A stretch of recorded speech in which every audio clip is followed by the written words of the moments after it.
तो दोस्तों आज मैं आप लोगों के लिए लाया हूँ एक लेटेस्ट हांगकांग हॉरर मूवी जिसका नाम है बैक होम। ये मूवी हांगकांग में काफी ज्यादा हिट हुई है और IMDb ने इसे 6.5 आउट ऑफ 10 की रेटिंग्स दी है। मूवी थोड़ी कंफ्यूजिंग थी पर इसके विजुअल इफेक्ट्स कमाल के थे। पर्सनली मुझे ये मूवी ओके लगी, पर आप लोग वीडियो को पूरा लास्ट तक देखना क्योंकि मूवी में डेमोनिक सीन तो भर भर के थे। आप लोग अगर चैनल पे नए हो तो चैनल को सब्सक्राइब करना और वीडियो को लाइक करना बिल्कुल भी मत भूलना, क्योंकि अब हम देखने जा रहे हैं बैक होम मूवी की एक डरावनी कहानी। तो ये कहानी शुरू होती है हुएंग नाम के एक लड़के को दिखाते हुए जिसे अभी अभी सपना आया था। सपने के अंदर हुएंग की माँ लान हुएंग को मार रही थी क्योंकि हुएंग के पास भूतों को देखने की शक्तियां थी। खैर हुएंग अब बड़ा हो चुका है और वो कनाडा में रह रहा था जहाँ पे उसकी मम्मी सोफे पे बैठ के कुछ खा रही थी। हुएंग बाहर आता है पर तभी उसे कॉल आता है हांगकांग से और एक डॉक्टर हुएंग को बताता है कि उसकी माँ ने खुदकुशी करने की कोशिश करी है और अपनी जीभ को काट लिया है। हुएंग अब सोफे पे बैठी हुई अपनी माँ की झलक को देखता है जो अचानक डेमोनिक तरीके से चिल्लाती है और उसके मुंह के अंदर जीभ नहीं थी, जिससे हुएंग डर जाता है और लान गायब हो जाती है। अब ऑब्वियसली हुएंग को वापस जाना पड़ता है घर। और दोस्तों हुएंग कनाडा में इसलिए आ गया था ताकि वो अपनी शक्तियों से भाग सके, क्योंकि उसे भूतों को देखना पसंद नहीं था और साथ ही साथ उसकी कस्टडी को भी उसकी माँ से छीन लिया गया था क्योंकि बचपन में लान का मानसिक संतुलन हिल गया था। हुएंग जाता है हॉस्पिटल में अपनी माँ से मिलने और लान अब कोमा में थी। डॉक्टर्स बताते हैं कि लान कुछ ही टाइम में ठीक हो जाएगी, पर दोस्तों इस सीन में हम लोग लान की आत्मा को कई बार हुएंग के आसपास देख पाते हैं, पर हुएंग उस पे ध्यान नहीं देता। हुएंग को नहीं पता था कि उसकी माँ ने अपनी जीभ को क्यों काटा और उसे अपने बचपन के बुरे सपने याद आ रहे थे। खैर हुएंग को अब रहने के लिए वापस जाना पड़ता है अपने पुराने घर। और दोस्तों इस वक्त फरवरी का महीना चल रहा था जो हांगकांग में भूतों का महीना माना जाता है और 7 फरवरी को बहुत बड़ी भूतों की रात होती है जब हमारी दुनिया और भूतों की दुनिया का दरवाजा खुल जाता है। अब हुएंग पहुंचता है अपने पुराने घर पे और वहां का एटमॉस्फेयर बड़ा बेकार और डरावना था। एक अजीब औरत हुएंग को दिखाई देती है और एक बच्चा जिसका नाम है यू वो अपने आप से ही खेल रहा था। हुएंग की माँ 606 अपार्टमेंट में रहती थी और वहां पहुंचते ही हुएंग अपने सामने वाले अपार्टमेंट में एक आदमी से मिलता है। वो आदमी हुएंग को दिलासा देता है कि कैसे उसकी माँ ठीक हो जाएगी और उस आदमी का बिहेवियर बड़ा क्रीपी था। तभी वही बच्चा यू आ जाता है हुएंग के अपार्टमेंट में और वो इधर उधर खेलने लगता है। हुएंग पुरानी बातें सोचने लगता है और यू हुएंग के घर से जाने से पहले उसे देता है एक गाड़ी जिसके अंदर एक अजीब गुड़िया बैठी हुई थी। दोस्तों वो गुड़िया बिल्कुल हुएंग की माँ लान की तरह दिख रही थी और लान पुराने टाइम पे कुछ अजीब करती थी क्योंकि हम लोग उसकी बहुत सारी फोटोज देख पाते हैं जिसमें उसने अजीब सा डेमोनिक मेकअप करा हुआ था। खैर हुएंग घर में सेटल होता है और उसे अपनी माँ के क्लोजेट के अंदर से कुछ लिफाफे मिलते हैं जिसमें से एक लिफाफा अपार्टमेंट नंबर 706 के लिए था। थोड़ी देर बाद हुएंग को 706 अपार्टमेंट से बच्चों के खेलने की आवाज आने लगती है और हुएंग शोर से बचने के लिए टीवी चला लेता है। यहाँ से सीन जाता है पास में जहाँ पे हम देखते हैं हुएंग को जब वो छोटा था और लान के साथ इसी अपार्टमेंट में रहता था। एक दिन लान खाना बना रही थी और हुएंग खेल रहा था कि तभी हुएंग को नीचे वाले बेड पे दिखाई देती है एक काली शक्ति। वो शक्ति अचानक ही ऊपर आके हुएंग को बुरी तरीके से डरा देती है और हुएंग बेड से नीचे गिर जाता है। हुएंग को फिर लान संभालती है, पर ये वही दिन था जब से हुएंग को आत्माएं दिखने लगी थी। लान हुएंग की बातों पे यकीन भी नहीं करती और उसे लगता है कि हुएंग छाते से डर गया होगा और अब प्रेजेंट में हुएंग सो नहीं पा रहा था गर्मी की वजह से। वो उठ के बैठ जाता है, पर फिर उसे खिड़की के बाहर दिखाई देती है एक औरत जो अजीब सा डांस बिल्डिंग के बाहर कर रही थी। हुएंग वापस सोने की कोशिश करता है ऊपर वाले बेड पे, पर वहां पे थी एक खिड़की और उस खिड़की के दूसरी तरफ हुएंग को दिखाई देता है वही पड़ोसी जो हुएंग को बड़ी अजीब क्रीपी तरीके से देख रहा था और एक काली शक्ति ने अपना हाथ उस आदमी के कंधे पे रखा हुआ था। हुएंग उस आदमी से डर जाता है और अगले ही पल वो आदमी गायब हो जाता है। अगले दिन हुएंग देखता है कि पड़ोस में कोई हादसा हुआ है उसे पता चलता है कि उसका जो वो पड़ोसी था ना, उसने खुदकुशी करने की कोशिश करी है और उसने अपनी जीभ को भी काट लिया था। ये बात सुन के हुएंग को बड़ा अजीब लगता है, क्योंकि उसकी माँ ने भी यही हरकत करी थी। पुलिस वाले उस आदमी को हॉस्पिटल में ले जाते हैं, पर जाते जाते भी वो आदमी हुएंग को डरा जाता है। मिस्टर चोंग नाम का एक आदमी फिर हुएंग को आकर समझाता है खुश रहने के लिए और ज्यादा चीजों पे ध्यान ना देने के लिए। पर हुएंग को अब शक हो गया था कि कुछ ना कुछ तो गड़बड़ है इस बिल्डिंग के अंदर। हुएंग अब अपनी माँ का ख्याल रखने जाता है हॉस्पिटल और सीन वापस जाता है पास्ट में। हमें पता चलता है कि लान अपने बेटे की बहुत ज्यादा चिंता करने लगी थी, क्योंकि स्कूल के बच्चे हुएंग को बुली करते थे ये बोल के कि उसे भूत दिखाई देते हैं। वापस प्रेजेंट में हुएंग रास्ते में मिलता है एक आदमी से जो अजीब से खिलौने बना रहा था पेपर से। हुएंग आदमी से उन खिलौनों के बारे में पूछता है और वो आदमी बताता है कि ये खिलौने 7 फरवरी को होने वाली एक बड़ी पूजा के लिए है और उस आदमी के हिसाब से बिल्डिंग के सारे रेजिडेंट उस पूजा में हिस्सा लेंगे। हुएंग इसके बाद मिलता है मिसेस चोंग से, जो मिस्टर चोंग की बीवी थी, और वो भी हुएंग से बड़े अच्छे से बात करती है। मिसेस एंड मिस्टर चोंग यहाँ पे हुएंग को बताते हैं उस पूजा के महत्व के बारे में और कैसे इस पूजा के दौरान बिल्डिंग के लोग भूतों को सेलिब्रेट करते हैं। और मिस्टर एंड मिसेस चोंग हुएंग को भी पूजा में आने के लिए इनवाइट करते हैं। अब यहाँ से सीन जाता है यू नाम के उसी बच्चे पे, जिसे दिखाई देती है एक लड़की जो अगले ही पल गायब हो जाती है। और दोस्तों, कंफ्यूजन ना बढ़ाते हुए मैं पहले ही बता देता हूँ कि यू के पास भी हुएंग की जैसी पावर्स है। यू अब अपने अपार्टमेंट तक जा रहा था, पर एलिवेटर यू को ले जाता है 6th की जगह 7th फ्लोर पे, जिसे परमानेंटली बंद कर रखा था। यू उस फ्लोर पे देखता है एक लंबा चौड़ा हॉलवे और वहां पे कई सारे बच्चे लाइन बनाकर गाना गाते हुए घूम रहे थे। वो सब यू के पास आ जाते हैं और उसे भी गाना गाने के लिए बोलते हैं, पर यू जानता था कि वो बच्चे इंसान नहीं आत्माएं हैं। यू उन आत्माओं से छिप जाता है और वही हुएंग वापस घर आ जाता है, जो सीसीटीवी में यू को देख लेता है 7th फ्लोर पे डरता हुआ। वहां पे एलिवेटर का दरवाजा भी बंद नहीं हो रहा था, क्योंकि वो डिमोनिक बच्चे एलिवेटर के अंदर आने की कोशिश कर रहे थे। वो आत्माएं यू को बुरी तरीके से डराने लगती है और यू को डरता हुआ देखने के बाद हुएंग तुरंत जाकर यू को बचा लेता है। वो यू को वापस ले जाता है अपने घर, जहां पर वो उसका ख्याल रखता है, पर यू ड्राइंग्स बनाने लगता है उन डिमोनिक बच्चों की। यू ड्राइंग्स को दिखाता है हुएंग को और बताता है कि ये लोग इसी बिल्डिंग के 7th फ्लोर पे रहते हैं और ये चाहते हैं कि यू भी उनकी पार्टी के अंदर शामिल हो जाए। इतना ही नहीं, यू ने ऑलरेडी और ड्राइंग बना रखी थी, जिसके अंदर हर एक बच्चे की मौत के बारे में लिखा हुआ था। थोड़ी देर बाद यू की मम्मी यू को ढूंढते हुए वहां पे आ जाती है और यू को वापस अपने साथ ले जाती है। पर दोस्तों, यू की माँ भी थोड़ी अजीब सी थी और वो हुएंग के गेट बंद करते ही अपने बच्चे की हाइट को चेक करती है। सीन जाता है पास में, जहाँ पे हम लान को देखते हैं और दोस्तों वो भी हुएंग के कपड़ों की हाइट को नाप रही थी, जिससे ये साफ हो जाता है कि इस बिल्डिंग में कुछ तो गड़बड़ है और यहाँ के लोग उस गड़बड़ में शामिल हैं। अब क्योंकि हुएंग को बचपन में सब परेशान करते थे, तो लान हुएंग को लेके गई थी एक शमन के पास, ताकि वो शमन हुएंग की भूतों को देखने की शक्तियों को उसके शरीर से निकाल सके।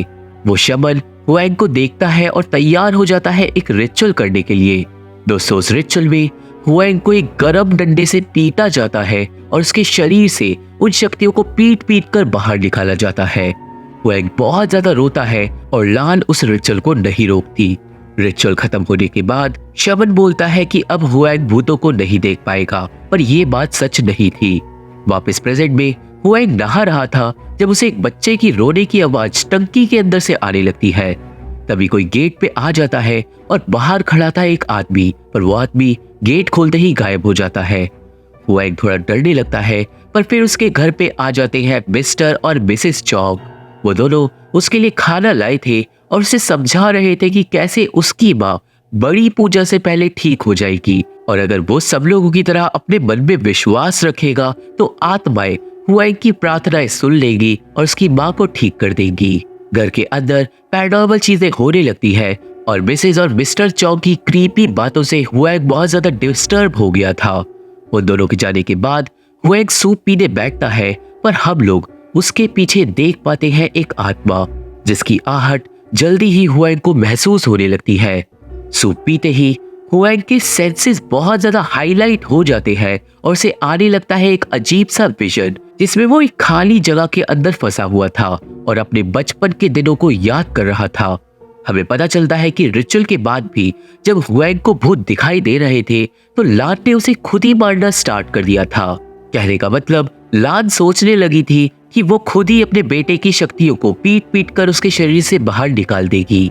खैर यहाँ से सीन जाता है अगले दिन डिटेक्टिव तिंग पे, जो लान के केस को इन्वेस्टिगेट कर रही थी। तिंग हुएंग को दिखाती है एक सीसीटीवी वीडियो जिसमें लान 7th फ्लोर पे गई थी अजीब सी ड्रेस पहनकर, पर अजीब बात तो ये है कि 7th फ्लोर बिल्कुल खाली है और वहाँ पे कोई कमरा खुला हुआ नहीं है। तिंग ये भी बताती है कि जिस बिल्डिंग में हुएंग रहता है वहाँ पे अजीब चीजें होती है और काफी लोगों ने उस बिल्डिंग को डिमोनिक बताया है। हुएंग अब उस दिन घर जाता है और वो फैसला करता है 7th फ्लोर को जाके इन्वेस्टिगेट करने का। वो 7th बटन को दबाता है एलिवेटर में, पर तभी आ जाती है मिसेस चोंग और वो नोटिस कर लेती है कि हुएंग 7th फ्लोर पे जा रहा है, पर वो जानबूझ के कुछ नहीं बोलती। ये बात हुएंग नोटिस कर लेता है तो वो खुद ही बहाना बनाने लगता है कि वो 7th फ्लोर पे क्यों जा रहा है, पर डिमोनिक मिसेस चोंग बड़े क्रीपी तरीके से उसे चुप करवा देती है। हुएंग खैर पहुंच जाता है 7th फ्लोर पे और अजीब बात थी क्योंकि वो हॉलवे बिल्कुल बंद नहीं लग रहा था। सारे दरवाजे खुले हुए थे, लाइट्स जल रही थी और कमरों के अंदर अजीब सा रिचुअल वाला डिमोनिक सामान रखा हुआ था। एक कमरे के अंदर तो बहुत सारे लोग डांस कर रहे थे, जिनमें से एक थी यू की मम्मी, जो हुएंग को देख लेती है। हुएंग वहां से आगे बढ़ जाता है और वो पहुंच जाता है 706 कमरे के पास, जिसका लिफाफा उसे अपनी माँ के सामान में से मिला था। और तभी उसे आने लगती है बच्चों के रोने की आवाज। वो आवाज के पीछा करते करते एक दरवाजे के पास पहुंच जाता है और दरवाजे के दूसरी तरफ से काफी सारे बच्चे मदद मांग रहे थे और बोल रहे थे कि वो इस फ्लोर पे फंसे हुए हैं। देखते ही देखते वो पूरा हॉलवे डिमोनिक हो जाता है और हुएंग अब जितना भी भाग रहा था वो एंड तक नहीं पहुंच पा रहा था। भागते भागते हुएंग एक जगह रुक जाता है और वहां पे उसे सुनाई देती है एक बहुत ही क्रीपी गाने की आवाज, और ये सीन मेरा फेवरेट था।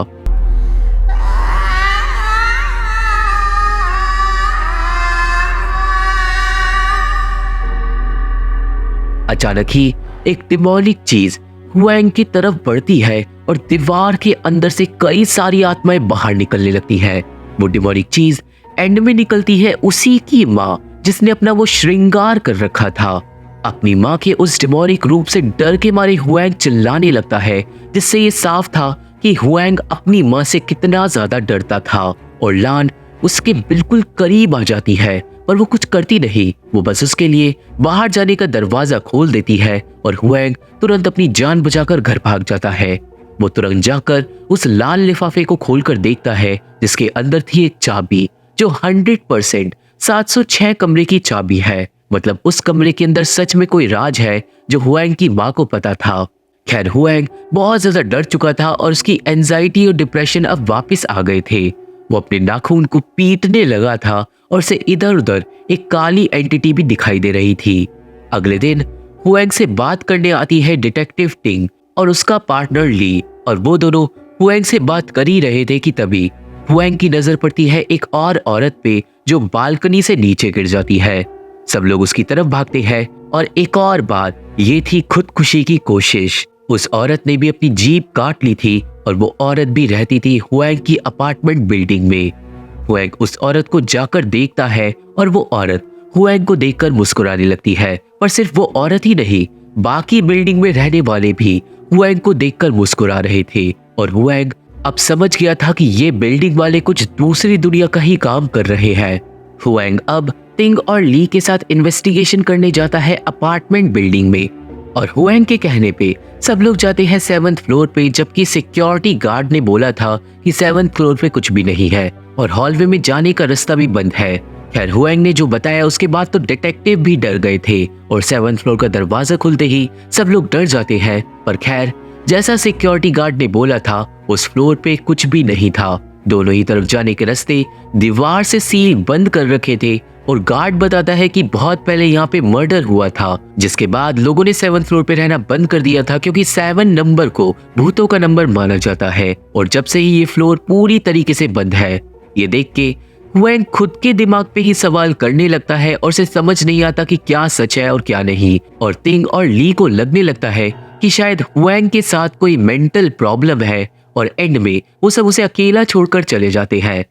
सीन जाता है यू की मम्मी पे, जिसकी स्किन से अपने आप रिंकल्स चले जाते हैं और वही एक अपाहिज आदमी अपने आप उठकर चलने लगता है क्योंकि उसके पैर अब ठीक हो गए थे। इन चमत्कारों को देखकर हम लोग समझ जाते हैं कि बिल्डिंग के लोग किसी कल्ट का हिस्सा है और ये लोग किसी डिमोनिक शक्ति की पूजा करते हैं। यू की माँ अब यू को कूड़ा फेंकने के लिए भेज देती है और वही हुएंग को नींद नहीं आ रही थी। वो उठ के पानी पीने के लिए जाता है पर एक बार फिर से उसे आने लगती है एक लड़की की आवाज जो हुएंग से मदद मांग रही थी और वही यू को भी 7th फ्लोर से बच्चों की आवाज आने लगती है जो यू को 7th फ्लोर पे बुला रहे थे। खैर यू आवाजों को इग्नोर करता है और फिर अचानक ही वो टेलीपोर्ट होकर पहुंच जाता है 7th फ्लोर पे, जहाँ पे बहुत सारी बच्चों की आत्माएं डिमोनिक मंत्रों को पढ़ रही थी। वो आत्माएं यू का हाथ पकड़कर उसे ले जाती है एक दीवार के पास और तभी सारी आत्माएं गायब हो जाती है सिवाय एक के। वही हुएंग बच्चे को ढूंढने के चक्कर में टकरा जाता है उस आदमी से जो एक बार बीच में उसके घर पे आया था। वो आदमी बोलने लगता है कि मेरी मदद करो भेंट चढ़ाने में, और दोस्तों उसके हाथ में भी एक कैंची थी जिससे वो ऑब्वियसली अपनी जीभ काटना चाहता था। खैर हुएंग उस आदमी के पास से भाग जाता है और पहुंचता है अपार्टमेंट की गराज के पास, जहाँ पे फिर से आने लगती है बच्चे की आवाज जो मदद मांग रही थी। एंड में हुएंग को दिखाई देती है एक लड़की जो बार बार बोल रही थी मुझे बचा लो, मैं जलना नहीं चाहती, पर फिर अचानक ही उस लड़की के अंदर आग लग जाती है और वो चिल्लाने लगती है। आत्मा गायब हो जाती है और हुएंग अब पूरी तरीके से डर कर अपनी जान बचाकर भागता है। उसकी एंजाइटी अब उसके शरीर पे कंट्रोल कर लेती है और हुएंग बहुत उल्टी सीधी हरकतें करने लगा था। कहने का मतलब ये कल्ट हुएंग को धीरे धीरे अच्छे से मैनिपुलेट कर रहा है। एलिवेटर से ऊपर जाते वक्त भी हुएंग के पास आ जाती है वो लड़की और हुएंग से मदद मांगने लगती है। हुएंग बुरी तरीके से डर रहा था पर एलिवेटर से निकलते ही उसके सामने खड़ा था यू हुएंग से मदद मांगता है पर हुएंग ऑलरेडी उन बच्चों से डर गया था जो मदद मांग रहे हैं और इसलिए हुएंग यू को इग्नोर कर देता है और भाग जाता है घर। और तभी एक डिमोनिक आत्मा यू को पकड़कर अपने साथ ले जाती है। अब आगे हुएंग थककर दोबारा चले जाता है सोने, पर अब उसका शरीर हो जाता है पैरालाइज और अब हुएंग हेलुसिनेट करने लगता है अपनी पास्ट की मेमोरीज को, जब उसकी माँ ने अपने बेटे को बचाने के नाम पे वो अजीब शमन वाला रूप रख लिया था और वो खुद ही एक कमरे में रिचुअल वगैरह करने लगी थी। एक रात तो लान ने हुएंग के नखूनों को काटा था और वो हुएंग को दिलासा दे रही थी कि वो उसकी इस भूतों देखने की बीमारी को ठीक कर देगी। लान की हरकतों से ये साफ हो गया था कि लान ने अपना दिमागी संतुलन खो दिया है, या फिर ये भी हो सकता है कि वो खुद ही किसी डिमोनिक शक्ति की चपेट में आ गई हो, पर ये बात मूवी में क्लियर नहीं थी। लान इसके बाद पागलों की तरह रोती है और हुएंग के नखूनों के इस्तेमाल से एक पोशन बना लेती है जो हुएंग को ठीक कर देगा। हुएंग उस पोशन को नहीं पीना चाहता था पर लान ने उसे जबरदस्ती वो पिलाया था और दोस्तों उस पोशन के अंदर इंसानों की अस्थियां भी थी। ये सब याद करके हुएंग बुरी तरीके से डर जाता है और उसे लगने लगता है कि शायद उसकी माँ की आत्मा इसी बिल्डिंग के अंदर है पर रियल में वो कोमा में है। इस बात को सोचते सोचते हुएंग होने लगता है पागल।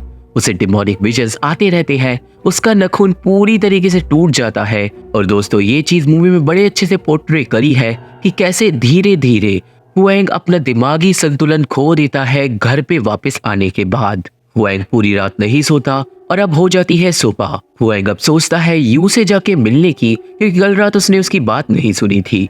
पर जब हुएंग यू के घर पहुंचता है तो घर के अंदर कोई भी नहीं था और वो पूजा के बड़े बड़े खिलौने घर के अंदर ही रखे हुए थे।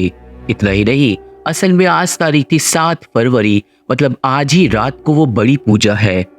हुएंग को यू के घर में इधर उधर देखते हुए कुछ अजीब चीजें और मिलती है, पर तभी वहां पे आ जाती है यू की मम्मी और वो हुएंग को बड़े फ्लर्टी तरीके से ट्रीट करती है। हुएंग शर्मा के वहां से चले जाता है और वही बिल्डिंग के बाहर लोग पूजा की तैयारी में लगे थे।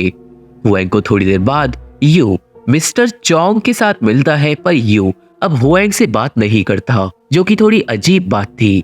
तभी हुएंग को आ जाता है हॉस्पिटल से फोन और हुएंग को पता चलता है कि फाइनली लान कोमा से जाग गई है। हुएंग तुरंत पहुंचता है हॉस्पिटल में और लान अपने बेटे को इतने सालों बाद देखने के बाद बहुत खुश थी। लान रोने लगती है और क्योंकि वो कुछ बोल नहीं पा रही थी तो हुएंग को वो देती है पेयर्स, जो बचपन में हुएंग को खाना बहुत पसंद था। दोनों माँ बेटे यहाँ पे इमोशनली रिकनेक्ट होते हैं और अपनी माँ को रोता हुआ देख के हुएंग यकीन कर लेता है कि शायद जो भी उसके साथ हुआ वो बस उसकी दिमाग का भ्रम था और उसकी माँ कोई डिमोनिक शक्ति की पूजा नहीं करती। अब यहाँ पे पास के एक सीन से हमें पता चलता है कि जब लान उस शमन के पास अपने बेटे को लेके गई थी मदद मांगने के लिए, तो उस शमन ने पैसों के बदले लान का इस्तेमाल किया था और उसके बाद से ही लान की दिमागी हालत खराब हो गई थी। उसे लगने लगा था कि वो अपने बेटे को किसी तरह बचा लेगी, और जब शमन का रिचुअल काम नहीं करा और लान के पागल होने के बाद हुएंग भी कनाडा चले गया, तो लान उन डिमोनिक चीजों से इतनी ज्यादा इन्वॉल्व हो गई थी कि वो उन डिमोनिक चीजों को कंटिन्यूअसली करती रही थी और वो ही जाती थी 706 अपार्टमेंट के अंदर रिचुअल वगैरह करने के लिए। पर वहां 7th फ्लोर पे होता क्या था ये अब हमें एंड में पता चलेगा। हुएंग अब लान को लेके चले जाता है वापस घर, जहाँ पे पूजा स्टार्ट हो गई थी और बिल्डिंग के सारे लोग खाना खा रहे थे। हुएंग भी थोड़ा सूप वगैरह पी लेता है, पर सूप पीते ही हुएंग के सेंसेस हाई हो जाते हैं। कहने का मतलब उस सूप के अंदर जरूर कुछ अजीब था। सारी आसपास की आवाजें हुएंग को अजीब लगने लगती है, पर यहाँ पे अब हुएंग के होश उड़ जाते हैं, क्योंकि दोस्तों जितने भी लोगों ने इस मूवी के अंदर खुदकुशी करने की कोशिश करी थी ना, वो लोग वापस सही सलामत पूजा में बैठे हुए थे और उन लोगों की जीभ भी वापस आ गई थी। पूजा स्टार्ट होती है और दोस्तों सब लोगों की टेबल पे कैंचियों को लाकर रखा जाता है और हुएंग के सामने भी काफी सारे लोग अपनी जीभ काटने लगते हैं, और जीभ काटने के बाद भी वो हंस रहे थे क्योंकि उन्हें बिल्कुल दर्द नहीं हो रहा था। ये पागलपन देख के लान भी हंस रही थी, जिसके बाद सारे लोग अपनी जीभ को आसमान की तरफ पॉइंट करते हैं। लान अब अपने बेटे को भी जीभ काटने का इशारा करती है, पर डर के मारे हुएंग टेबल पलट देता है। कल्ट के लोग तुरंत हुएंग को पकड़ लेते हैं और अब लान अपने बेटे पे गुस्सा करने लगती है।